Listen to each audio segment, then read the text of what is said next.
the world news tonight. Tinubu joins world leaders for closing of Paris summits. Presidential Election Tribunal admits Chicago University, NYSC, mobile certificates. Cut cost of governance to save money, TUC tells FG. Separatist Sunday Igbo denies plan to return to Nigeria. And on sport, why Pesero may not escape NFF sack. Ex-goalkeeper Ike Shorumu. I am Morire Rabila Lawal. The news in detail. President Bola Ahmed Tinubu on Friday joined other world leaders for the closing ceremony of the new Global Financing Pact Summit in France. The president had departed Nigeria for Paris on Tuesday for the summit. He used the opportunity of the event to review and sign a new global financial pact that places vulnerable countries on the priority list for support and investment, following the devastating impact of climate change, the energy crisis, and the COVID-19 pandemic. On Thursday, information reported how the president arrived at the Palais Brongniart in Paris. Accompanied by his aide, Tinubu was received by the French Minister of Foreign Affairs and Europe, Catherine Colonna. He also expected to hold bilateral meetings with various countries, including officials of France, US, and Switzerland, to discuss possible ways of attracting foreign direct investments. The financial summit, which is hosted by France, seeks to establish a system that will be more responsive, just, and inclusive. It also seeks to fight inequities, finance the climate transition, and biodiversity protection, and move closer to achieving the United Nations Sustainable Development Goals. About 39 heads of state from around the world joined the summit. Also in attendance are several multilateral development banks, including the World Bank, Africa Development Bank, European Union, African Union, and the United Nations.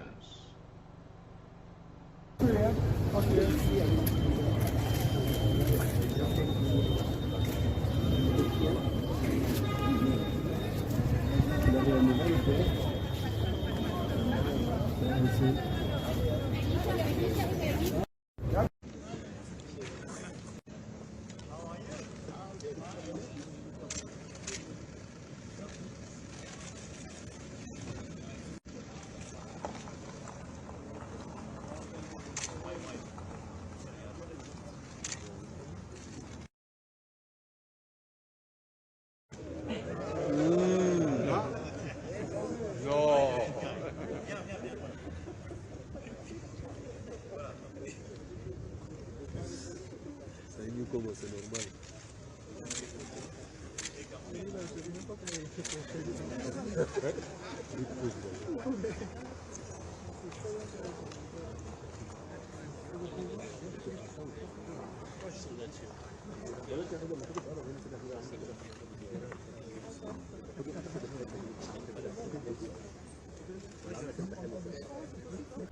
The Presidential Election Petitions Court has admitted certified copies of the academic and work records of President Bola Ahmed Tinubu tendered by the People's Democratic Party (PDP) and its candidate Atiku Abubakar.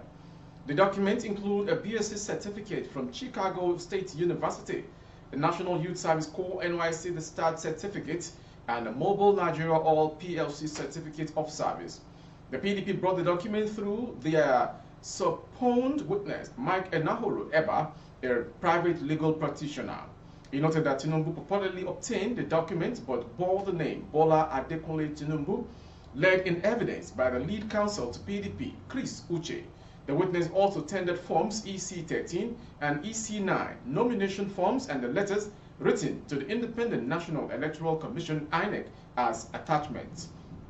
Counsel to INEC Abubakar Mahmood, Tinubu, Emmanuel Ukala, and the All Progressives Congress APC, Lateef Fagbemi, all objected to the admissibility of the documents. The witness referenced the following document: certified true copies of Form EC-9, receipt of payment for certification, witness application letter requesting the document, INEC's letter of response, certificate from Chicago University belonging to the second respondent, Tinubu, NYSC discharge certificate belonging to the second respondent, Tinubu Bola Adekunle, certificate of service from Mobil Oil Nigeria, PLC, party membership card. When the lead counsel to PDP applied to tender these documents, all the respondents objected to their admissibility. Moving on to the next story. The Trade Union Congress, TUC, has urged the federal government to prioritize slashing the cost of governance, noting that it will help to save more money for the government to tackle other needs. The TUC president, Festus Osifo, gave the advice while speaking as a guest on the television program today. Osifo added that the money saved from the removal of fuel subsidy should be enhanced to take care of the most vulnerable Nigerians. The government has told us that they are going to save a massive amount of money when the subsidy is removed. So, part of this money should also go to taking care of Nigerians, especially the vulnerable, he said. Osifo urged the government to be proactive in exploring opportunities to generate more revenue for the nation. Crude oil is being sold in dollars. When they were repatriating the money before now, the exchange rate was around 460 naira to a dollar. But today, it is going to be about 700 naira, which means that there would be much more naira available to the government, he said. More importantly is that, as a government, they must be creative. And as a government, they must be innovative. They must put on their thinking cap and be able to grow the revenue of the country. Going on to the next story. A Yoruba self-determination activist, Sunday Adeniyi Adeyemo, also known as Sunday Igboho, has denied a viral claim that he is on the verge of returning to Nigeria. This was stated by Igboho's spokesman, Olayomi Koiki, who claimed that his principal had no plans to visit his home country, Nigeria. Koiki said he had been directed to nullify and notify the international community and media outlets in Nigeria disseminating the false information that Igboho was not returning to Nigeria yet. He went on to say that the footage being circulated online was released when Igboho departed the Benin Republic after being incarcerated there for a few months. Igboho fled Nigeria to Benin Republic in 2021 after an attack on his residence in Ibadan, the Oyo State capital, by the Department of State Services DSS. 2 people were killed during the raid and 12 of his aides were arrested. However, he was arrested in Benin Republic while trying to leave the country for Germany. Igboho was subsequently detained in the West African country and released in March 2022. The video was distributed at a release date of April 7, 2022, and it is the same video that is being distributed, according to Koiki. From the story of Igboho to the next story. The National Industrial Court in Abuja on Friday dismissed the suit instituted against the federal government by a group of retirees challenging alleged discrimination in implementing pension policy in the country. The court held that the petitioners and pensioners failed to establish that the federal government shortchanged them in the payment of the pension emoluments. In the judgment, Justice Osatunwa Obaseki Osage held that the retirees did not rebut the claims of the federal government that pensions had been increased 3 times during the period the plaintiffs alleged upward review of the pensions and disparity in the payment of old and new contributory system. Due to their failure to effectively puncture the federal government's claims, the judge said that the plaintiffs were not entitled to the request made before the court against the federal government. The retirees had specifically asked the court to compel the federal government to review their pensions upward, in line with provisions of Section 173 of the 1999 Constitution. In case you're just joining, you are watching the world news from BGI TV Current. Next story. The newly appointed Chief of Army Staff, COAS, Major General Tawheed Lagbaja, has assumed office as the 23rd Army Chief with a pledge to discharge his responsibilities with fairness to all.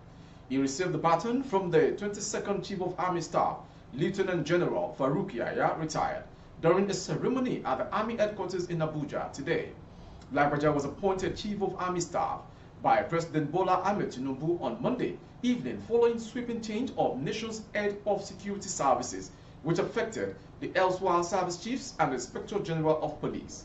Lagbaja, who promised to improve on the legacies of his predecessors of a proficient and professional Nigerian army, said hard work will be rewarded under his watch. Earlier, the immediate past Chief of Army Staff, Lieutenant General Yahya, said he was leaving the Nigerian army better than he met it. General Yahya added that the Nigerian army made remarkable successes in the fight against insecurity under his command.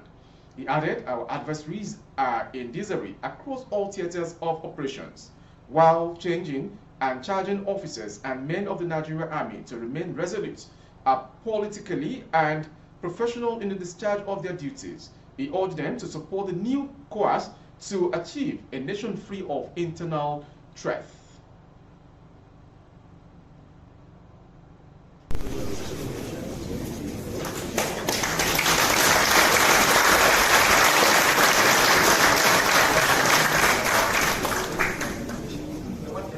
Thank you so much, sir. Next is the decoration of the incoming Chief of Army Staff with the insignia and paraphernalia of office. May I humbly invite the outgoing and incoming Chief of Army Staff to please come forward for that very significant event.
The National Association of Nigerian Students, Nans, has flagged recent increments in tuition fees of Ambrose Ali University, EPOMA, by the Edo State government, describing the development as unacceptable. The student body said the action of the government attested to its belief that Governor Godwin Obaseki was on a mission to take education beyond the reach of the poor and average citizens of Edo and Nigeria in general. Nans National Vice President Intercampus Affairs, Obaseki Vanessa, in a statement on Friday, alleged that the current state government has not laid a single building foundation in the former state-owned university. Nans condemned in totality the outrageous over 300% increment in tuition fees by Edo State government in Ambrose Ali University, EPOMA. We condemn the attitude of state governor and government towards tertiary education in the state and his ambition of wanting to take education beyond the reach of the poor and average citizens of Edo and Nigeria. That this current state government has not laid a single building foundation in the former state-owned university is shocking. The last 3 years in the university has been about victimization of staff and students, intimidation and threat to whoever dares to speak up against the non-conforming and anti-educational policies of the Edo State government aimed at full indirect commercialization of state and owned tertiary institutions, he said. According to the students group, the acting vice-chancellor and his deputy are known by all for their high-handedness and constant threatening of students. It said Professor Marshall Obaseki has in particular proven with his attitude towards students to be unfit for the exalted office currently occupied. Speaking up against any unwholesome act by the management is a huge sin, as the management staff have turned themselves into executive bullies. The acting VC has threatened to suspend the student union government for daring to challenge the school fees that he would not have been able to afford if not for the privilege of being a vice-chancellor, it said. From that story in Edo, we go to Kogi State. A notorious criminal, Kabir Bala, who has been on police radar, has been killed by a joint security team in Kogi State. Bala had earlier been granted pardon in October 2018.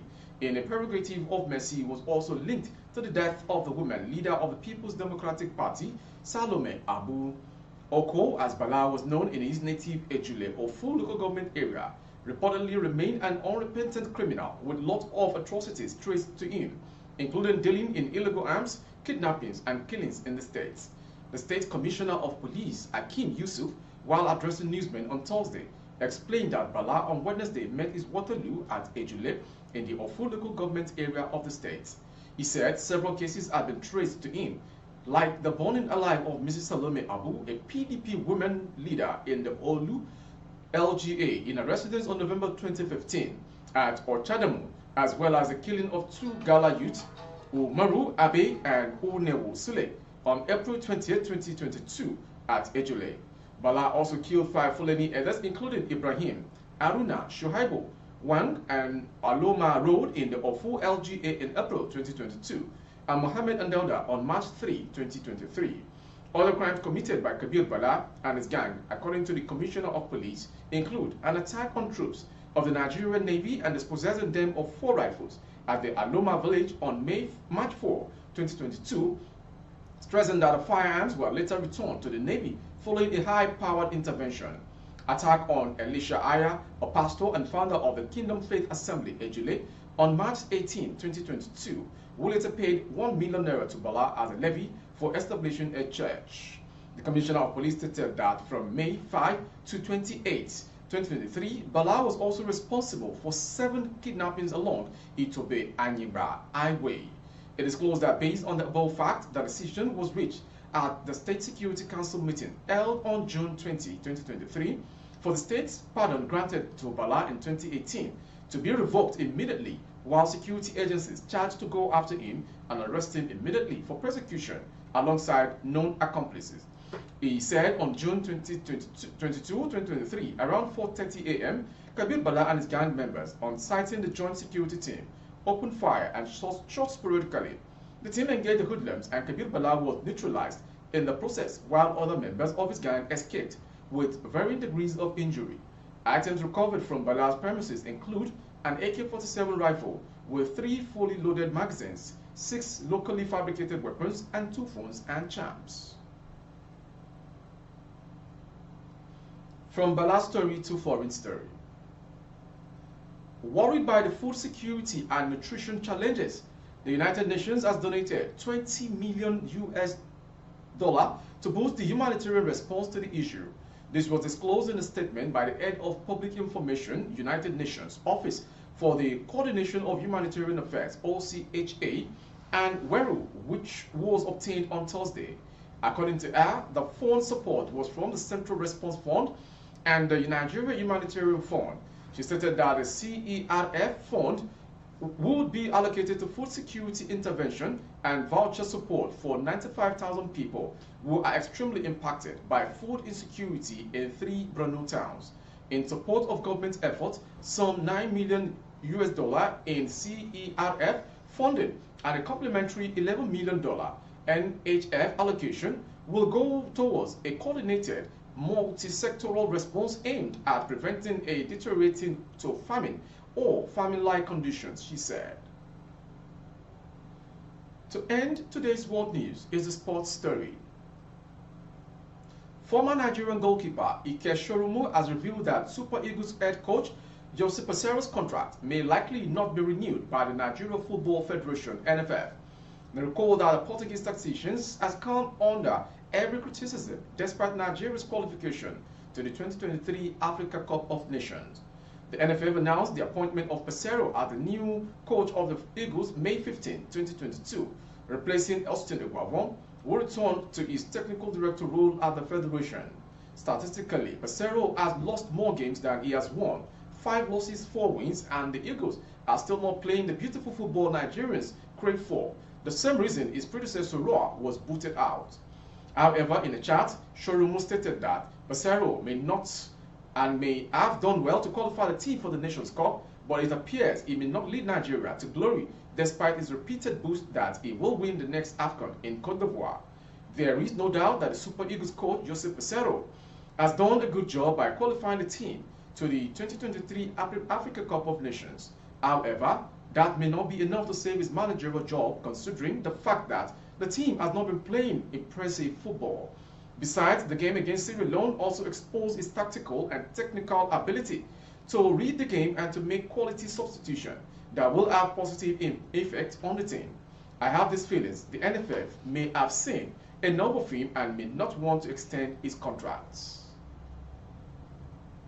With the sports story, we end today's world news from BGI TV Correct. Before we go, some headlines.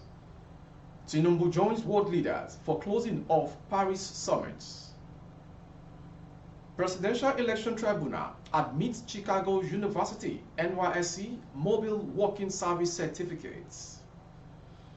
Cut cost of governance to save money, TUC tells FG. Separatist Sunday Igboho denies plan to return to Nigeria. And on sports, why Pesero may not escape NFF sack Ike Shorumu. For updates of our broadcast on YouTube, our handle is BGI TV Current. Kindly subscribe and click on the notification bell, select option all to access all of our broadcasts. On Facebook, Bagede Imo with Alawi Adebayo. Please like and follow the page. For other placements of your goods and services, coverage of events and functions, please dial the phone number streaming on your screen. Juma Mufida to all faithful Muslims, and may it never be our last. Thank you for watching. I am Morire Kabila Lawa. Good evening.